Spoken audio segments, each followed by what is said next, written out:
नमस्कार, मी श्वेता अंकले. तरुण भारतच्या न्यूज बुलेटिन मध्ये आपल्या सर्वांचे स्वागत. आता पाहूया ठळक घडामोडी. माजी पंतप्रधान डॉक्टर मनमोहन सिंग यांचे वयाच्या 92व्या वर्षी काल गुरुवारी रात्री दुःखद निधन झाले. डॉक्टर मनमोहन सिंग हे दीर्घ काळापासून आजारीच होते. काल गुरुवारी घरी ते बेशुद्ध होऊन पडल्यानंतर त्यांना रात्री 8 वाजता दिल्ली येथील एम्स रुग्णालयात दाखल करण्यात आलं. रुग्णालयाच्या बुलेटिननुसार त्यांना इमर्जन्सी वॉर्डमध्ये त्यांच्यावर उपचार करण्यात येत होते. मात्र रात्री 9:51 त्यांनी अखेरचा श्वास घेतला. उद्या शनिवार दिनांक 28 रोजी सकाळी 10 वाजता दिल्ली येथे शासकीय इतमामात त्यांच्या पार्थिवावर अंत्यसंस्कार करण्यात येणार आहे. मनमोहन सिंग हे 2004 मध्ये देशाचे 14वे पंतप्रधान बनले. या पदावर त्यांनी मे 2014 पर्यंत पूर्ण एक दशक काम पाहिले. ते देशातील पहिले शीख आणि सर्वाधिक काळ सेवा देणारे चौथे पंतप्रधान बनले होते. मनमोहन सिंग यांच्या निधनामुळे केंद्र सरकारने 7 दिवसांचा राष्ट्रीय दुखवटा जाहीर केला आहे. बेळगावात काँग्रेस मेळाव्यासाठी दाखल झालेले काँग्रेस नेते राहुल गांधी आणि काँग्रेस अध्यक्ष मल्लिकार्जुन खरगे यांनी काल रात्रीच एका विशेष विमानाने दिल्ली गाठून मनमोहन सिंग यांच्या निवासस्थानी भेट देऊन सिंग यांच्या परिवाराचे सांत्वन केले. देशाचे माजी पंतप्रधान डॉक्टर मनमोहन सिंग यांच्या कार्याला सलाम करत मुख्यमंत्री सिद्धरामय्या, उपमुख्यमंत्री डी.के. शिवकुमार यांच्यासह अनेक मान्यवरांकडून श्रद्धांजली अर्पण करण्यात आली. बेळगाव शहरातील सीपीएड मैदानावर आज शुक्रवारी हा श्रद्धांजली कार्यक्रम पार पडला.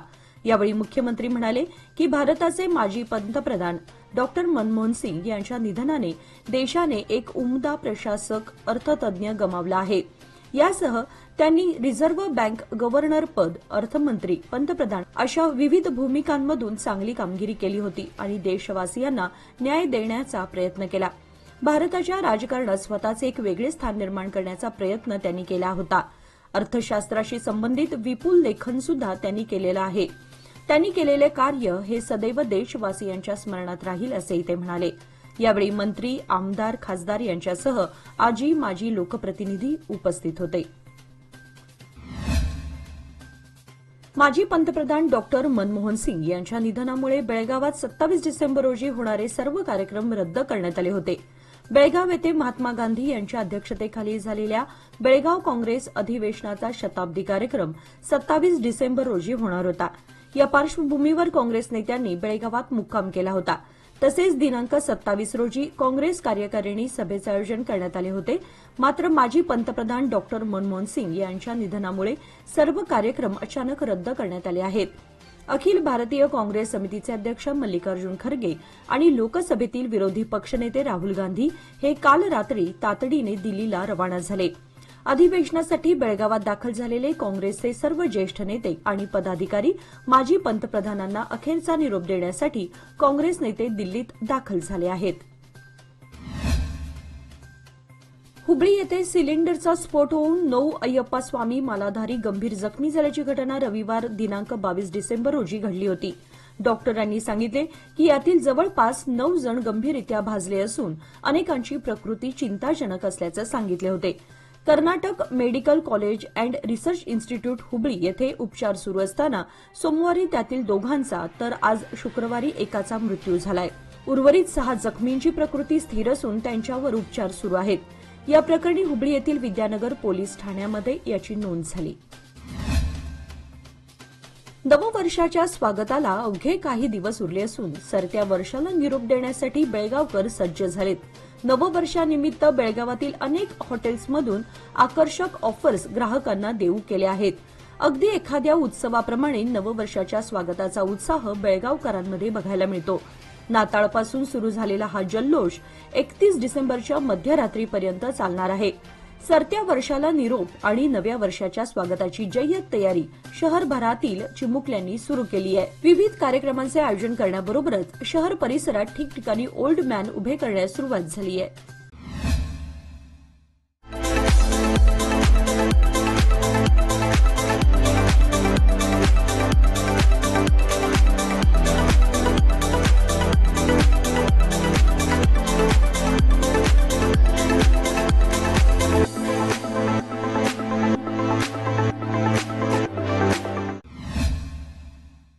मराठी शाळा वाचवा आणि टिकवा अभियान अंतर्गत श्री शिवप्रतिष्ठान हिंदुस्थान सावगाव बेळगाव यांच्यातर्फे उद्या शनिवारी सायंकाळी 6 वाजता शिवस्मारक लक्ष्मी चौक सावगाव येथे एका माणसाने बैलगाडी ओढण्याची जंगी शर्यत आयोजित करण्यात आली आहे। बैलगाडी ओढण्याच्या या भव्य शर्यतीत खुला गट आणि गाव मर्यादित गट अशा 2 गटांमध्ये घेण्यात येणार आहेत। खुल्या गटातील पहिल्या 5 क्रमांकांच्या विजेत्यांना अनुक्रमे 5001, 4001, 3001, 2001, 1001, 701 आणि 501 रोख बक्षिसासह ट्रॉफी देण्यात येणार आहे। तरी हौशी स्पर्धकांनी सदर बैलगाडी ओढण्याच्या जंगी शर्यतीचा मोठ्या संख्येने लाभ घेऊन ती यशस्वी करण्यास सहकार्य करावे। तसेच यात सहभाग घेऊ इच्छुकांनी अधिक माहितीसाठी 9731694637 या मोबाईल क्रमांकावर संपर्क साधण्याचे आवाहन आयोजकांतर्फे करण्यात आले आहे।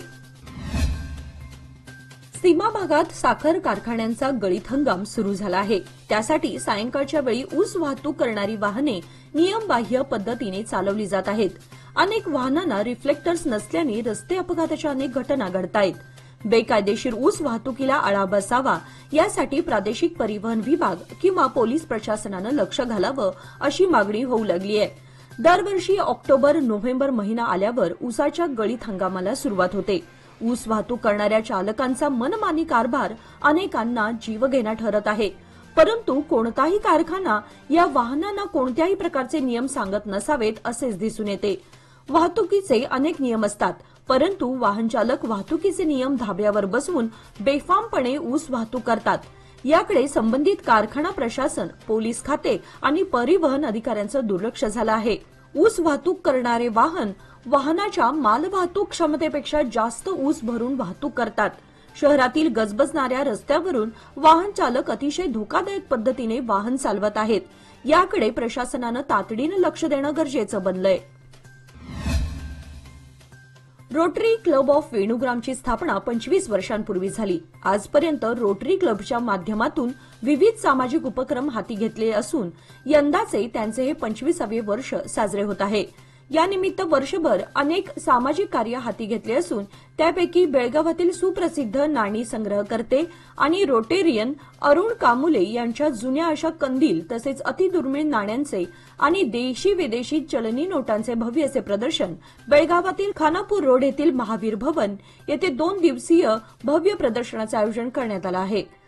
पहिल्या दिवशी भारतातील 600 इसवी पूर्व पासूनचे नाणी तसेच विदेशी नाण्यांचे प्रदर्शन मांडण्यात येणार असून दुसऱ्या दिवशी एका ठराविक प्रसंगी छापण्यात येणाऱ्या म्हणजेच स्मरणार्थ काढण्यात येणाऱ्या दुर्मिळ नाण्यांचा आणि भारतीय चलनी नोटांचे प्रदर्शन नागरिकांना पाहता येणार असून अशी पर्वणी नेहमीच येत नसल्याने या प्रदर्शनाचा विद्यार्थी आणि नागरिकांनी लाभ घ्यावा असे रोटरी क्लब ऑफ वेणुग्राम तसेच रोटेरियन अरुण कामुले यांच्यातर्फे कळवण्यात आलं आहे। याचप्रमाणे सदर प्रदर्शन हे सर्वांना खुले असून शनिवार दिनांक 28 व रविवार दिनांक 29 डिसेंबर रोजी सकाळी 10 ते सायंकाळी 5 वाजेपर्यंत हिंदवाडी येथील महावीर भवन येथे आयोजित करण्यात आलं आहे। बेळगाव तालुक्यातील कंगराळी बीके गावामध्ये सालाबादप्रमाणे श्री महालक्ष्मी देवीचा वाढदिवस व ओटी भरण्याच्या कार्यक्रमाला मोठ्या भक्तिमय वातावरणात सुरुवात झाली। सकाळी विधिवतपणे पूजा अर्चा करून गावामध्ये ढोल ताशांच्या गजरात डोक्यावर कलश व भंडाऱ्याची उधळण करत मिरवणूक काढण्यात आली। त्यानंतर श्री महालक्ष्मी देवीला मंदिरामध्ये विधिवत पूजन करून ओटी भरण्याचा कार्यक्रम संपन्न झाला। या प्रसंगी ग्रामपंचायत सदस्य यल्लोजीराव पाटील, महादेव पाटील, यल्लाप्पा हरजे, मारुती पाटील, शंकर पाटील, बाळू पाटील, देवसखी पंच मंडळ, ग्रामपंचायत सदस्य तसेच गावातील युवक मंडळ आणि महिला वर्ग बहुसंख्येने उपस्थित होते। बेळगाव जिल्ह्यातील गोकाक ग्रामीण पोलीस ठाण्याच्या हद्दीमध्ये येणाऱ्या शेतामध्ये शेतकऱ्यांनी लावलेला पाण्याचा पंप संच चोरीस गेल्याचं समजताच शेतकऱ्यांनी गोकाक ग्रामीण पोलिसात या संदर्भात तक्रार नोंद केली होती। गोकाक ग्रामीण पोलिसांनी याची दखल घेत 4 आरोपींना अटक करून चोरीचा माल, रोख रक्कम व गुन्ह्यात वापरलेले वाहन आदी जप्त केलं आहे। सादर आहे लोकमान्य दुर्गा शक्ती योजना, जी देते तुमच्या गुंतवणुकीवर 10.25% परतावा, तेही फक्त 18 महिन्यांमध्ये। सोबत 1 लाखापर्यंत व्यक्तिगत अपघाती विमा विनामूल्य उपलब्ध। अधिक माहितीसाठी आजच कॉल करा 1800-212-4050। फक्त सभासदांकरिता, अटी लागू। लोकमान्य, जिथं पैसा वाढतो आणि नातं वृद्धिंगत होतं। श्री सुब्रमण्यम साहित्य अकादमी यांच्या वतीने 28वे मराठी साहित्य संमेलन येत्या रविवार दिनांक 29 डिसेंबर रोजी आयोजित करण्यात आलं आहे. संमेलनाध्यक्षपदी कोल्हापूर येथील ज्येष्ठ साहित्यिक प्राचार्य डॉक्टर B.S. हिरडेकर हे उपस्थित राहणार आहेत. सदर साहित्य संमेलन 4 सत्रामध्ये आयोजित करण्यात आलं असून पहिल्या सत्रात ग्रंथ दिंडीचे उद्घाटन, साहित्य नगरीचे उद्घाटन, मान्यवरांचा सन्मान प्रकाशन सोहळा, संमेलनाध्यक्षांचे भाषण कार्यक्रम होणार आहे. दुसऱ्या सत्रामध्ये कवितेच्या जाऊगावा प्राध्यापक गोविंद पाटील, ज्येष्ठ कवी पुणे व प्राध्यापक डॉक्टर चंद्रकांत पोद्दार सांगली हलकर्णी यांच्या उपस्थितीत होणार आहे. दुपारच्या तिसऱ्या सत्रामध्ये ज्ञानेश्वरीतील भक्तियोग या विषयावर व्याख्याते राजा माळगी वाळवा जिल्हा सांगली यांचे व्याख्यान होणार असून चौथे सत्र मनोरंजनात्मक राहणार आहे. तसेच या प्रसंगी ठाणे येथील ज्येष्ठ कथाकार हेमंत पाटील यांचे कथाकथनाचा कार्यक्रम आयोजित करण्यात आला आहे. चिक्कोडी शहरातील डॉक्टर प्रभाकर कोरे नगर व भाग्यलक्ष्मी नगरमध्ये येणाऱ्या 63 केव्ही वरदायी वीज परिवर्तकाची देखभाल व दुरुस्तीचं काम हाती घेण्यात आल्यामुळे उद्या शनिवारी सकाळी 10 ते सायंकाळी 6 पर्यंत वीज पुरवठ्यात व्यत्यय निर्माण होणार आहे. संबंधित परिसरातील ग्राहकांनी व सार्वजनिकांनी सहकार्य करावे असे आवाहन हेस्कॉमच्या सहाय्यक कार्यकारी अभियंत्यांनी केलं आहे. सन 2024-25 सालातील दिव्यांगांसाठी सवलतीच्या दरातील बस पास नूतनीकरण करण्याची व्यवस्था करण्यात आली आहे. सन 2024 मध्ये चालू बस पास असलेल्या पात्र दिव्यांगांना सवलतीच्या दराचे हे बस पास चिक्कोडी, संकेश्वर, गोकाक, निपाणी, रायबाग, अथणी, हुक्केरी या बस स्थानकाच्या बस पास काउंटरमध्ये 1 जानेवारी ते 28 फेब्रुवारी अखेर नूतनीकरण करण्याची व्यवस्था करण्यात आल्याची माहिती वायव्य कर्नाटक परिवहन महामंडळाच्या चिक्कोडी विभागीय नियंत्रकांनी पत्रकाद्वारे कळवली आहे. निपाणी तालुक्यातील नांगणूर येथे राहत्या घरी गळफासाने युवतीने आत्महत्या केल्याची घटना गुरुवारी सायंकाळी 7 वाजण्याच्या सुमारास उघडकीस आली. सेजल संदीप खंडागळे वय 21 असं आत्महत्या केलेल्या युवतीचं नाव आहे. तिच्या पश्चात आई, भाऊ असा परिवार आहे.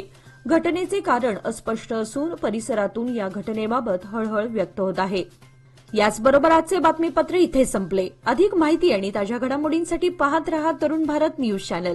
तसेच आमच्या चॅनलला लाईक, शेअर आणि सबस्क्राईब करायला विसरू नका. आणि विश्वासार्ह बातम्यांसाठी दररोज वाचा दैनिक तरुण भारत. धन्यवाद.